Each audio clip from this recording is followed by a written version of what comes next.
Is your child having meltdowns and tantrums? As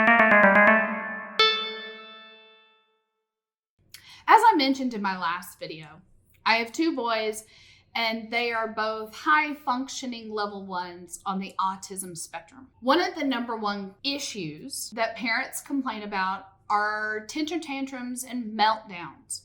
They're a little bit more severe for these types of kiddos. It can be a lot more violent to where they're hurting themselves, they're hurting other people, throwing things. Back when ours were younger, they had these same problems and reactions. Both of my boys did not start talking until after 3, about age 3 to 3.5, before they really had a good couple of words to make sentences, to where we could understand and get what they were trying to express. Well, before that, it was very difficult for them to be able to express their needs and their wants and what was going on in their little minds. Because sadly, kids don't come with manuals and we're not mind readers. So I had to come up with a couple of different techniques on how to approach my wild 3-year-old who is now laying in the floor, kicking and screaming and banging his head on the floor. I wish I could say that my tricks worked immediately. I wish that I could say they changed overnight and it's a miracle. Click on this. I know how to fix all your tantrums. But what I ended up doing did take a little while for them to understand what I was doing. So trick number 1, when they just got so out of control, kicking, screaming, laying in the floor, banging their head, kicking anybody who came close to them, I would get down on all 4s and I would crawl over to the kicking and screaming child. And I would start to whisper in their ear, very simply, I need you to calm down. Can you hear what I'm saying? Can we talk about this? Can you chill? Just anything to just try to get them to calm down. As you whisper, they calm down to try to hear what it is you're saying. Now, you may get hit. You may get kicked. I can't promise that you won't.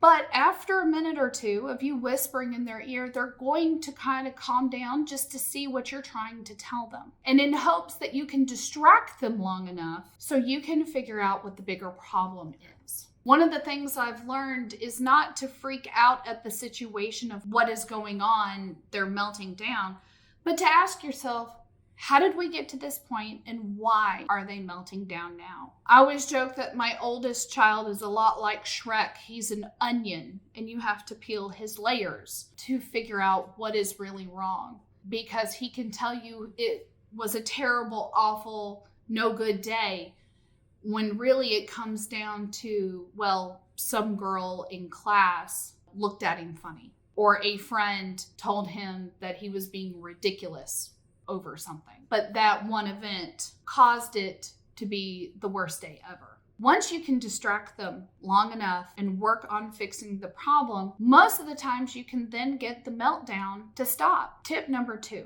once they are older, once they are able to communicate, whatever age that is, some kids are talking off the bat and some kids aren't. As soon as they're able to start identifying what is going on in here, what is going on in their little brains, once they can start to do that, teach them to identify what the problem is. The main thing I taught my boys is if you find yourself getting frustrated and mad and you just want to scream and punch something, take yourself out of that situation and go to your room. Go to a safe spot. My oldest used to scream in his pillow and punch until he got calm. My youngest just needs a couple of minutes laying on his bed, just calm, quiet, and still.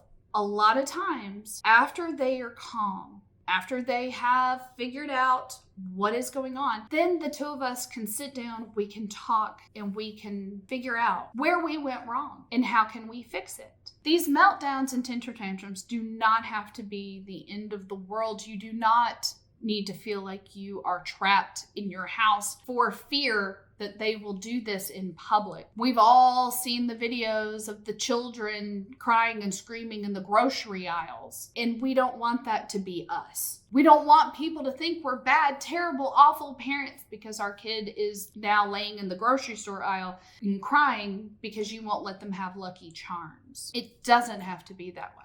You need to give the child a little bit of ownership of their feelings and their emotions. No one knows how they're feeling except for them. But you have to get them to that point. You have to teach them how to identify their emotions. And that can be really hard and challenging because a lot of times we don't understand our emotions. But these kiddos, be it if they're perfectly normal and happy or if they're a special kind of kid, sooner or later we all have to start trying to identify how we feel and what is going to make us happy, what's going to make us sad, what's going to make us angry.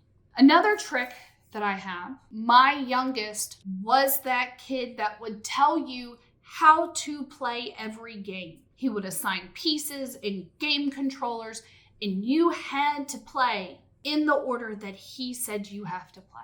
Now, us as his family, we just learned to accept it and we said fine. But his peers that he wanted to become friends with had a problem with this. They didn't want to play the way that he dictated. And it was very hard for him to make friends for numerous years because they didn't like being told what to do. We started mirroring his behavior back to him, showing him how it felt when he was told what game controller and how to play. And he quickly figured out he didn't like that. We made him aware of how his friends were seeing him in the same situation.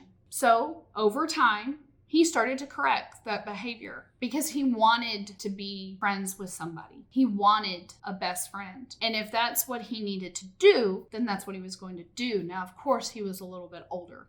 But that is one way for them to see. Once they get to a certain point and they start to understand things, mirror what you see them do. Show them how it feels and how it looks. You'd be surprised, especially if they're old enough to start to understand what they're seeing. Lastly, and this goes back to toddler age, back when mine were super little and before they could talk. And they would lay on the floor and just pout because I had told them no over something silly and trivial. I would look at them and I would say, I'm not going to watch you throw your fit. You lay here, you collect your thoughts, and you tell me when you're done, and then we will figure it out. And I would leave them there. I would walk off.